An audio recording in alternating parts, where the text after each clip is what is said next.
نمائش سے پہلے ایک چھوٹی سی افتتاحی تقریب کا اہتمام کیا گیا تھا جس میں ملک کے نامور مصور مہمان خصوصی مدعو تھے۔ وہ تقریر کر چکے تو منتظمین میں سے کوئی صاحب مائیک پر آئے اور افتتاحی الفاظ کے ساتھ تقریب ختم کرتے ہوئے مہمان خصوصی سے ربن کاٹ کر نمائش کے باقاعدہ آغاز کرنے کی درخواست کی۔ نورالہدیٰ کو آرٹ سے کوئی دلچسپی نہیں تھی، پھر بھی وہ ملیحہ کے ساتھ تھے۔ ہال میں شائقین کے علاوہ صحافیوں کی بھی بڑی تعداد موجود تھی جو مصوروں سے انٹرویو بھی لے رہے تھے۔ کچھ صحافیوں نے ملیحہ سے بھی چند سوالات کیے۔ وہ ان سے باتیں کر رہی تھی کہ نورالہدیٰ اس کے کان میں آ کر بولے، ذرا سائیڈ میں آ کر بات سننا۔ وہ ایک نسبتاً الگ تھلگ گوشے کی طرف آ گئے۔ ملیحہ بھی صحافیوں سے معذرت کرتے آ گئی۔ کہیے ملیحہ، مجھے جانا ہوگا۔ کوئی ضرورت نہیں ہے، اس نے فوراً ہی منع کر دیا۔ ملیحہ، سمجھنے کی کوشش کرو، فیکٹری کی کنسٹرکشن کا کام شروع ہو چکا ہے اور مجھے روزانہ 1.5-2 گھنٹے وہاں دینے ہی پڑتے ہیں۔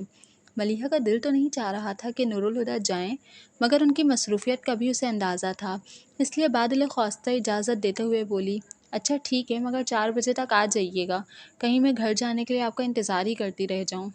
3 بجے ہی آ جاؤں گا۔ وہ اجازت ملنے پر خوش ہو کر بولے، پھر سنجیدہ ہوتے ہوئے بولے، لیکن تم ناراض تو نہیں ہو؟ اسے ہنسی آ گئی۔ نہیں بابا، ناراض کیوں ہوں گی؟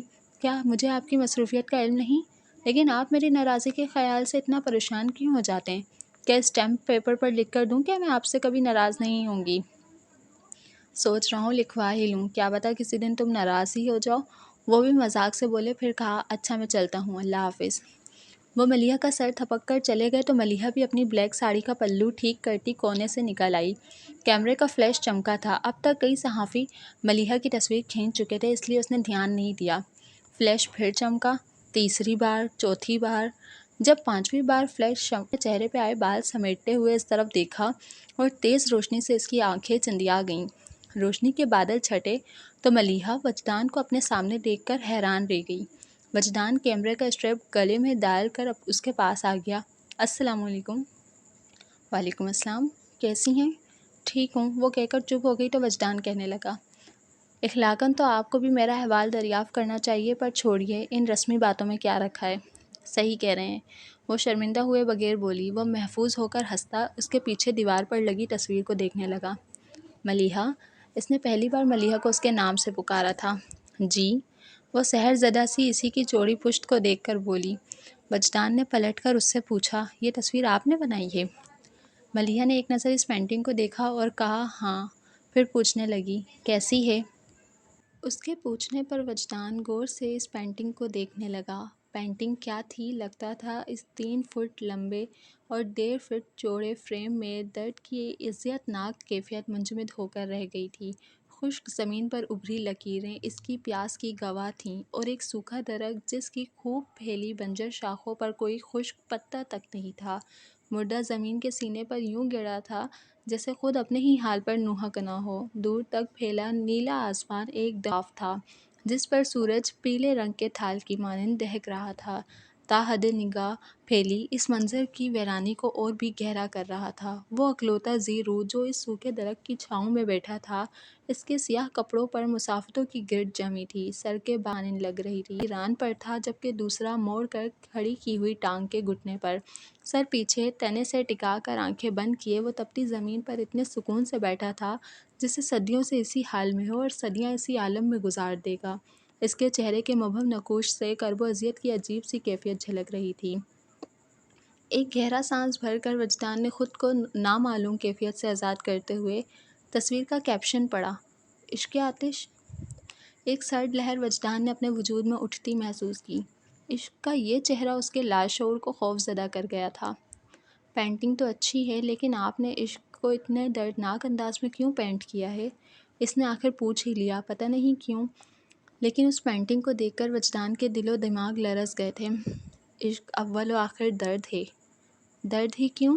ملیحہ کے جواب پر وجدان نے کہا، کسی کو چاہنے کا احساس زندگی کو روشنی سے بھر دیتا ہے، جس کے ہر رنگ میں نئی امید چھپی رہتی ہے، اور جہاں امید ہو وہاں درد کا کیا کام؟ ملیحہ اسے دیکھ رہی تھی۔ وہ چپ ہوا تو نرم سی مسکراہٹ کے ساتھ کہنے لگی، وہ محبت ہے وجدان، جس کی روشنی سے امید کے رنگ پھوٹتے ہیں۔ عشق محبت کی انتہا ہے جس کی جستجو ہر کوئی نہیں کر سکتا۔ یہ وہ آگ ہے جو ہر بھٹی میں سلگائی نہیں جاتی۔ عشق حاصل نہیں، لا حاصل کا جنون ہے، خواہش ناتمام ہے۔ عشق کا جنم ہی جدائی کی کوکھ سے ہوتا ہے، اور بھلا جدائی راحت دے سکتی ہے؟ جدائی تو درد دیتی ہے، اور جب یہ درد لہو بن کر جسم میں بہتا ہے تو پھر کوئی امید باقی نہیں رہتی۔ عشق وہ آگ ہے جو جلائے تو راکھ نہیں کرتا، فنا کر دیتا ہے۔ وجدان اس کی آواز میں کہیں کھو سا گیا تھا، اس کے لہجے میں آئی تپش کو محسوس کر کے چونکا۔ آپ ٹھیک تو ہیں؟ ملیحہ نے اسے دیکھا اور رخ پھیر لیا۔ میں نے کبھی آپ کو ڈسٹرب کرنا نہیں چاہا۔ کچھ دیر بعد ملیحہ نے اس کی تھکی تھکی سی آواز سنی تو اس کی طرف دیکھا۔ وہ سر کو جھکائے دھیمے سے بول رہا تھا، پر لگتا ہے اب میں آپ کو ڈسٹرب کرنے لگا ہوں۔ اگر ایسا ہے تو بس ایک بار کہہ دیں، میں دوبارہ کبھی آپ کے سامنے آنے کی جرات نہیں کروں گا۔ پھر وہ ذرا سا ہنسا۔ میں نے یوں بھی آپ سے ملنے کے لیے کبھی کوئی شعوری کوشش نہیں کی۔ میں نے سوچا بھی نہیں تھا کہ آپ آفاق کی کزن ہو سکتی ہیں، اور آج بھی آفاق اور ساجد زبردستی مجھے ساتھ لے آئے تھے، اور آپ کو دیکھنے سے پہلے مجھے گمان بھی نہیں تھا کہ آپ مجھے یہاں مل جائیں گی۔ آفاق بھائی یہاں؟ حیران ہو کر اس نے اپنے آس پاس دیکھا، مگر فوراً ہی وجدان کی آواز پر اس کی طرف متوجہ ہو گئی۔ مگر آپ کا انتظار میں نے ہر روز کیا، وہیں لائبریری کی سیڑھیوں پر میں ہر صبح دعا کرتا کہ آج میرا انتظار ختم ہو جائے، اور ہر شام سوچتا کہ آپ کا انتظار زندگی کی آخری سانس تک کروں گا۔ لیکن اگر آپ کو گوارا نہیں تو وعدہ کرتا ہوں کبھی ان راستوں پر پاؤں نہیں رکھوں گا جن پر آپ کو گزرنا ہوگا، اور سرِ راہ ملاقات بھی ہوئی تو آپ کا راستہ نہیں روکوں گا۔ وہ منتظر نگاہوں سے اسے دیکھنے لگا۔ ملیحہ نے نگاہ چرا کر رخ بھی موڑ لیا۔ وجدان کو اچانک ہی شدید تھکن کا احساس ہوا تھا۔ وہ بوجھل سے انداز میں پلٹا اور جانے لگا۔ آپ ایک بار اور لائبریری جا سکتے ہیں؟ وجدان ٹھٹک کر رکا اور پھر ایڑی کے بل گھوم گیا۔ وہ اب بھی رخ موڑے فرش پر لگے ٹائلوں کو دیکھ رہی تھی۔ وجدان کو اپنی سماعتوں پر شبہ سا ہوا۔ کیا کہا آپ نے؟ ملیحہ نے اسے دیکھا اور زیر لب مسکراہٹ کے ساتھ بولی، کل صبح 10 بجے۔ اور وہ نہال ہو گیا۔ میں سارا دن آپ کا انتظار کروں گا، آپ کو جب وقت ملے آ جائیے گا۔ اس کی آنکھوں سے جھلکتے والہانہ پن سے سٹپٹا کر ملیحہ نے چہرہ موڑتے کونسل کے ملازمین کی یونیفارم پہنے ایک شخص کو اشارے سے پاس بلا کر پینٹنگ اتارنے کو کہا۔ پھر اس سے پینٹنگ لے کر ملیحہ نے وجدان کی طرف بڑھائی۔ یہ لیجئے، میری طرف سے تحفہ ہے۔ عشق آتش۔ ملیحہ کے ہاتھ سے پینٹنگ پکڑتے وجدان نے معنی خیزی سے کہا تو وہ حیا سے سرخ ہوتی اس کے سامنے سے ہٹ گئی۔ 4 بجے وہ نور الہدیٰ کے ساتھ قصر فاروقی کے لاؤنج میں داخل ہوئی تو بابا جان کے ساتھ ملک ناصر پہلے سے موجود تھے۔ نور الہدیٰ کو شطرنج کھیلنے کا تو کوئی شوق نہیں تھا، مگر دیکھنے کا شوق ضرور تھا۔ وہ وہیں بیٹھ کر ان دونوں کو شطرنج کھیلتے دیکھنے لگے۔ ملیحہ البتہ سلام دعا کے بعد جلد ہی اٹھ گئی تھی۔ اپنے کمرے میں آ کر اس نے کپڑے بھی تبدیل نہیں کیے، کھلے بالوں کو جوڑے کی شکل میں لپیٹ کر ننگے پاؤں کمروں میں، حالانکہ وہ جانتی تھی کہ انتظار فضول ہے، ملک انکل رات کے کھانے کے بعد ہی جائیں گے، پھر بھی وہ ٹہلتی رہی۔ شام ڈھل چکی تھی جب ملیحہ کے کمرے کے دروازے پر دستک ہوئی۔ دروازہ کھلا ہے، اس نے کہا، پھر بہادر کو آتے دیکھ کر وہ بیڈ پر اٹھ بیٹھی۔ بی بی صاحب، کھانا لگ گیا ہے۔ مجھے بھوک نہیں ہے، اس نے کہا اور پوچھا، اچھا سنو، ملک انکل چلے گئے ہیں یا ابھی بیٹھے ہیں؟ چلے کہاں جائیں گے جی، ابھی تو بیٹھے ہیں، کھانا کھائیں گے پھر چائے پی کر جائیں گے۔ ویسے ایک بات بتائیں بی بی صاحب، یہ ملک صاحب بالکل ہی ویل ہیں۔ وہ ہنس پڑی، پھر ہنسی روک کر سنجیدگی سے بولی، زیادہ باتیں بنانے کی ضرورت نہیں ہے، جاؤ اپنا کام کرو۔ وہ جانے لگا تو ملیحہ نے اسے روک کر کہا، اور سنو، جب انکل چلے جائیں تو مجھے بتا دینا۔ وہ سر ہلا کر چلا گیا۔ عشاء کی نماز پڑھ کر وہ بیڈ پر آ بیٹھی، پھر اٹھی اور بالکنی میں آ گئی۔ نہ جانے کتنی دیر گزر گئی تھی کہ دروازہ پھر بجا۔ اس بار بھی بہادر تھا۔ اس نے ملک ناصر کے جانے کا بتایا۔ ٹھیک ہے، تم جاؤ۔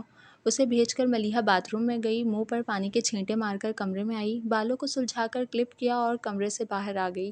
بابا جان کے کمرے کے دروازے کی نوب پر ہاتھ رکھے وہ ایک پل کو ہچکچائی، پھر دوسرے ہی پل خود کو مضبوط کرتے اس نے دروازہ کھولا اور کمرے میں آ گئی۔ بابا جان آتش دان کے سامنے رکھی راکنگ چیئر پر آنکھیں بند کیے نیم دراز تھے۔ ملیحہ جانتی تھی وہ سو نہیں رہے تھے، یہ ان کی عادت تھی۔ وہ جب بھی کسی گہری سوچ میں ہوتے تو یوں ہی آنکھیں بند کر کے راکنگ چیئر پر نیم دراز ہو جاتے۔ ملیحہ ان کے سامنے کشن پر بیٹھ گئی۔ بابا جان، اپنے ہاتھ پر ملیحہ کے ہاتھ کا لمس اور پھر اس کی آواز سن کر بابا جان نے آنکھیں کھول کر اسے دیکھا، پھر پوچھا، کیا بات ہے؟ بابا جان، میں آپ سے ایک بات کرنا چاہتی تھی۔ وہ اٹک کر بولی۔ بابا جان نے خوشگواریت سے کہا، کمال ہے، میں بھی کچھ دنوں سے ایک بات تم سے کرنا چاہ رہا ہوں، پر سمجھ نہیں پاتا کیسے کہوں۔ ایسی کیا بات ہے؟ اس نے پوچھا۔ نہیں، بابا جان بولے، بات کرنے کی ہمت پہلے تم نے کی ہے، اس لیے پہلے تم بتاؤ کیا کہنا چاہتی ہو۔ وہ سوچ کر آئی تھی ہر حال میں ان سے بات کر کے رہے گی، پر اب گڑبڑا گئی۔ وہ بابا جان، میں اتنا بول کر ہی وہ ہانپنے لگی تو بابا جان نے اپنے ہاتھ پر رکھا اس کا ہاتھ تھام کر حوصلہ دینے کے سے انداز میں کہا، بولو ملیحہ، کیا بات ہے؟ بابا جان، میں آپ کو کسی سے ملوانا چاہتی ہوں۔ آخر اس نے کہہ ہی دیا۔ کس سے؟ وہ حیرت سے بولے۔ توقف کے بعد اس نے کہا، وجدان مصطفیٰ سے۔ بولنے کے ساتھ ہی اس نے اپنے جھکے ہوئے سر کو کچھ اور جھکا لیا۔ بابا جان کی پیشانی پر سلوٹیں ابھر آئی تھیں۔ یہ وجدان مصطفیٰ کون ہے اور تم اسے کیسے جانتی ہو؟ میں اس سے لائبریری میں ملی تھی۔ ملیحہ کی جھکی پلکیں، رکا رکا انداز۔ بابا جان نے بہت کچھ اخذ کر لیا تھا۔ غیر محسوس انداز میں ملیحہ کا ہاتھ چھوڑتے ہوئے وہ پتھریلے لہجے میں بولے، مجھے اس سے کیوں ملوانا چاہتی ہو؟ وہ بولی تو آواز کچھ اور بھی دھیمی ہو گئی۔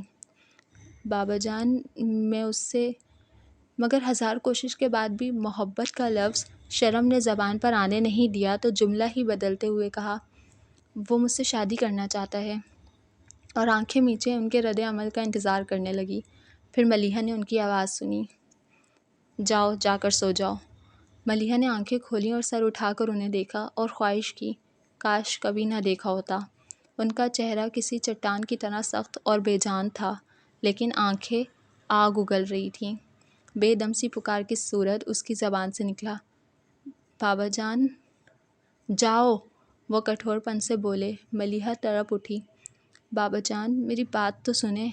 اس نے بابا جان کا ہاتھ تھام کر کچھ کہنا چاہا، پر بابا جان بے دردی سے اس کا ہاتھ جھٹک کر کاٹدار آواز میں بولے، میں ایک لفظ اور سننا نہیں چاہتا، نہ تمہاری صورت دیکھنا چاہتا ہوں، چلی جاؤ یہاں سے۔ ملیحہ کو لگا کسی نے اس کے جسم کو 2 حصوں میں تقسیم کر دیا ہو۔ وہ درد سے بلبلا اٹھی۔ بابا جان، آپ ایک بار اس سے مل تو لیں، وہ بہت اچھا ہے۔ ملیحہ، ہٹ جاؤ میرے سامنے سے۔ ملیحہ نے زندگی میں پہلی بار ان کی پرجلال آواز کی گونج سنی تھی۔ وہ جھٹکے سے اسے اٹھا کر کھڑے ہوئے۔ ملیحہ ان کے پاؤں کے پکڑ کر رو پڑی۔ ایسا مت کریں بابا جان، مجھ میں اتنی طاقت نہیں کہ اسے بھول جاؤں۔ ملیحہ کو لگ رہا تھا آتش دان میں جلتی آگ نے اس کے بدن میں راستہ بنا لیا ہے اور اب اس کا اندر سوکھی لکڑی کی طرح جل رہا ہے۔ وہ دونوں ہاتھ پشت پر باندھے شان سے سر اٹھائے کھڑے تھے۔ ان کے چہرے پر پڑتے شعلوں کے عکس نے انہیں چٹان جیسی سختی دے رکھی تھی، اور ان کے پیر پکڑ کر ان کے گھٹنے سے پیشانی ٹکا کر روتی ملیحہ خاک ہوتی جا رہی تھی۔ تو مجھے بھول جاؤ، وہ کتنا آرام سے کہہ رہے تھے۔ ملیحہ رونا بھول گئی۔ اس نے سر اٹھا کر ان کی طرف دیکھا اور سرگوشی جیسی آواز میں فریاد کی، میں مر جاؤں گی بابا جان۔ مر جاؤ گی تو تمہیں کندھوں پر اٹھا کر اپنے ہاتھوں سے دفناؤں گا، لیکن اگر نافرمانی کرو گی تو مرتے دم تک تمہاری صورت نہیں دیکھوں گا۔ اس کے رحم کی آخری اپیل بھی بے رحمی سے مسترد ہو گئی۔ ملیحہ کو اچانک ہی لگنے لگا کہ ہوا میں آکسیجن ختم ہو گئی ہے۔ آخر وہ اپنے نیم جان وجود کو سنبھالتے ہوئے اٹھی اور شکستہ قدموں سے اپنے کمرے میں آ گئی۔ دروازے کو اپنے پیچھے بند کرتے وہ وہیں دروازے کے پاس گر سی گئی۔ اس کی آنکھوں سے آنسو ایک تواتر سے ٹوٹ ٹوٹ کر گر رہے تھے، مگر وہ بے نیازی سے لب بھینچے ساکت بیٹھی تھی۔ رات گزر چکی تھی اور فجر کی اذان کی آواز سنائی دینے لگی۔ ملیحہ سیدھی ہو کر بیٹھی، اتنے غور سے اذان کے الفاظ سننے لگی جیسے پہلی بار سن رہی ہو۔ ایک عدالت ایسی ہے جہاں سے میری رحم کی اپیل مسترد نہیں کی جائے گی۔ ایک امید نے اس کے مردہ جسم میں جان ڈال دی تھی۔ وہ اٹھی مگر لڑکھڑا گئی۔ ساری رات ایک ہی زاویے سے بیٹھے اس کا جسم اکڑ گیا تھا۔ وہ پھر اٹھی۔ اس بار اس کے قدموں نے بھی اس کا ساتھ دیا تھا۔ وضو کر کے وہ جائے نماز پر کھڑی ہو گئی۔ نماز تو وہ ہر روز 5 بار پڑھا کرتی تھی، مگر اتنے خشوع و خضوع کے ساتھ پہلی دفعہ پڑھ رہی تھی۔ وہ فجر کی دوسری رکعت میں تھی کہ دستک کے بعد کوئی دروازہ کھول کر کمرے میں آ گیا۔ نماز ختم کرتے ہوئے ملیحہ نے دائیں جانب سلام پھیر کر بائیں طرف گردن کو موڑ کر سلام پھیرا تو نظر سیاہ پٹیوں والی چپلوں میں مقید سرخ و سفید پیروں پر رک گئی۔ آج سے 3 دن بعد یعنی جمعے کے روز تمہارا نور الہدیٰ کے ساتھ نکاح ہے۔ تمہیں جو بھی تیاری کرنی ہو آج اور کل میں مکمل کر لینا۔ زیادہ بڑا فنکشن نہیں ہے۔ تمہارے ننیال والے ہوں گے اور میرے کچھ دوست، شاید کچھ مہمان نور الہدیٰ کے بھی ہوں گے۔ تم جن کو بلانا چاہو ان کے ناموں کی فہرست بنا کر میرے کمرے میں لے آؤ۔ رات آزمائش اور صبح سزا لے کر آئی ہے۔ اس نے سوچا اور دعا کے لیے ہاتھ اٹھائے تو ایک آنسو اس کے گال پر بہہ گیا۔ بابا جان ایک نظر اس کی خاموشی کو دیکھ کر کمرے سے باہر آ گئے، پھر سیڑھیاں اتر کر ہال کے دروازے سے باہر لان میں نکل آئے۔ نور الہدیٰ اپنی روٹین کے مطابق ٹریک سوٹ پہنے ایکسرسائز کے لیے لان میں آئے تو بابا جان کو اس وقت وہاں دیکھ کر حیران سے ان کے پاس آ گئے۔ کیا بات ہے بابا جان، آج صبح صبح لان میں نظر آ رہے ہیں؟ کیا آرمی لائف کا شیڈیول دوبارہ سے شروع کرنے کا ارادہ ہے؟ وہ خوش دلی سے مذاق کرتے ہوئے بولے، مگر بابا جان کے چہرے پر ٹھنڈی سنجیدگی میں کوئی کمی نہیں آئی۔ میں تم سے کچھ بات کرنا چاہتا ہوں نور الہدیٰ، بلکہ یوں سمجھو میں ایک فیصلہ کر چکا ہوں اور تمہیں اس کی اطلاع دے جا رہا ہوں۔ کہیے بابا جان۔ میں نے تمہاری اور ملیحہ کی شادی طے کر دی ہے۔ نور الہدیٰ آخر انسان ہی تو تھے جن کے سینے میں دل بھی تھا اور اس دل میں جذبات بھی۔ ملیحہ کی بے تکلفی اور بے ساختگی کے باوجود کبھی کسی غلط فہمی کا شکار نہیں ہوئے تھے۔ انہیں معلوم تھا وہ ملیحہ کے لیے کبھی بھی خاص نہیں بن سکے، مگر ملیحہ تو ان کے لیے خاص تھی۔ یہ سچ تھا کہ انہوں نے ملیحہ کو پانے کی خواہش کبھی نہیں کی تھی، لیکن وہ بن مانگے انہیں مل رہی تھی، وہ خوش کیسے نہ ہوتے؟ مگر بابا جان کے سامنے خوشی کا اظہار کر نہیں سکے۔ لیکن جب انہوں نے کہا، جمعے کی شام تم دونوں کا نکاح کر دیا جائے گا اور ہفتے کو ولیمہ، اس کے بعد میں چاہتا ہوں تم دونوں کچھ دنوں کے لیے لندن چلے جاؤ، وہاں گھوم پھر آنا، تو وہ حیران ہوئے بغیر نہ رہ سکے۔ جمعے کو؟ یعنی صرف 3 دن بعد؟ بابا جان اتنی جلدی کرنے کی کیا ضرورت ہے؟ بات ضرورت کی نہیں، میرے فیصلے کی ہے، وہ اپنے مخصوص انداز میں بولے، اور میں اپنی اولاد سے اس بات کی توقع کرتا ہوں کہ وہ میرے فیصلوں کو مانے گی۔ پھر کچھ نرم پڑتے ہوئے کہا، سیدھی سی بات ہے نور الہدیٰ، لڑکا اور لڑکی گھر میں ہی ہیں اور کل میں کسی بھی وقت پڑھوائے جا سکتے ہیں، تو پھر انتظار کس لیے؟ آپ ملیحہ کی مرضی معلوم کر چکے ہیں؟ انہوں نے تذبذب سے پوچھا۔ میں ابھی اسی کے پاس سے آ رہا ہوں۔ یہ مبہم جملہ ان کے لیے زندگی کا واضح پیغام تھا۔ وہ بے اختیار بابا جان کے گلے لگ گئے۔ بنا مانگے ہی زندگی نے آج وہ دیا ہے کہ ساری عمر شکر میں گزرے گی۔ بولنے کے بعد انہیں دھیان آیا کہ کس سے کیا بول گئے ہیں۔ ان سے الگ ہو کر وہ خجالت سے سر کھجانے لگے تو بابا جان ایک مسکراتی نگاہ ان پر ڈال کر آگے بڑھ گئے۔ انہوں نے بابا جان کو جاتے ہوئے دیکھا اور ایک گہری مسکراہٹ ان کے چہرے پر پھیل گئی۔ انسان بہت جلد باز ہے، کبھی تو سمندر کی بے رحم موجوں کا مقابلہ کرتے اچانک کنارہ نظر میں آ جائے تو اسے نظر کا دھوکہ سمجھ کر خود کو لہروں کے حوالے کر دیتا ہے، اور یہ تحقیق بھی نہیں کرتا کہ وہ جہاں ڈوبا وہاں ساحل تھا، اور کبھی صحرا میں چمکتی ریت کو پانی سمجھ کر جھلستی ریت میں ڈوبتا چلا جاتا ہے، یہ سوچے بغیر کہ آبلہ پائی کا یہ سفر تشنگی کو بڑھا تو نہ دے گا۔ مگر ہر غلطی نظر انداز نہیں کی جاتی، کچھ غلطیوں پر سزا بھگتنی پڑتی ہے۔ نور الہدیٰ کو بھی اس ایک مسکراہٹ کا خمیازہ تمام عمر ادا کرنا تھا۔